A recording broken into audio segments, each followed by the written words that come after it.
How have you seen them change since they got here? I know Miller played some last year at West City. Kind of talk about their development in the year they've been here.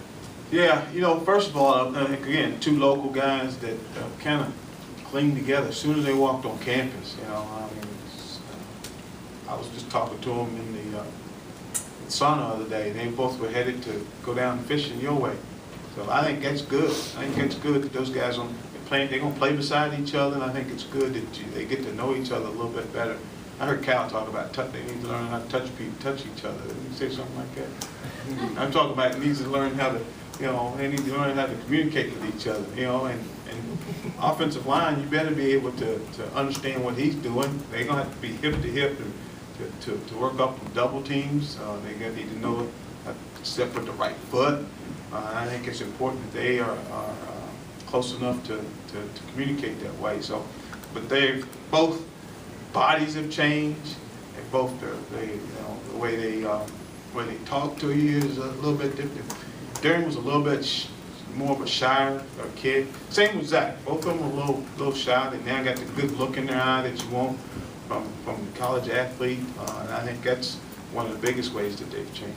Joker, the win over Tennessee, in the offseason, did you have much of a chance to gauge what that did with the fans in terms of coming to terms with what you're trying to do, how you're trying to accomplish things here? I haven't looked at it that way. I had a chance to gauge in what it meant to our players.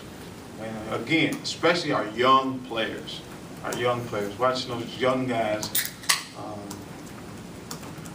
as we showed highlights of the game after the game, and as you were in the locker room, and those guys felt a sense of accomplishment. I think that was really big for us going into this offseason. And I think a lot of it had to do with the way the game went also. I think, we had to convince those wide receivers, you're probably not going to get the ball. You're not going to get the ball. Forward pass was going to be behind the line. It was about as good as it was going to get forward pass wise. And then just watching how, in the middle of the week, how excited those guys were for Matt Roar. I think that brought this team a little closer together. And then we always talk about playing great defense, running the football, and protecting the football. How we win, and it all worked out that way. So I think there was a sense of of understanding how we have to win here. There's going to be times that we have to win and score 40 points, but there's sometimes you got to win that away. And I think that's what helped us going into this off season. One more, guys. Do you guys have anyone who will be missing time this class? We will. Yeah, and that's a good question. We will have Matt Smith will miss on Wednesdays.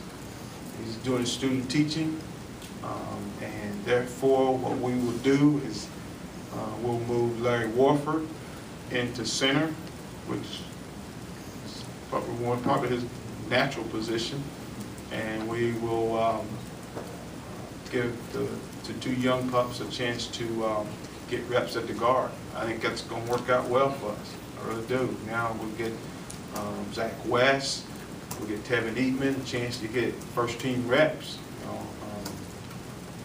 Playing beside Larry, and both of them will be playing beside Larry, and then playing beside the two tackles that they'll be playing with also. So I think that's we're using that as a plus. It's not a negative. Matt Smith, we know he can play.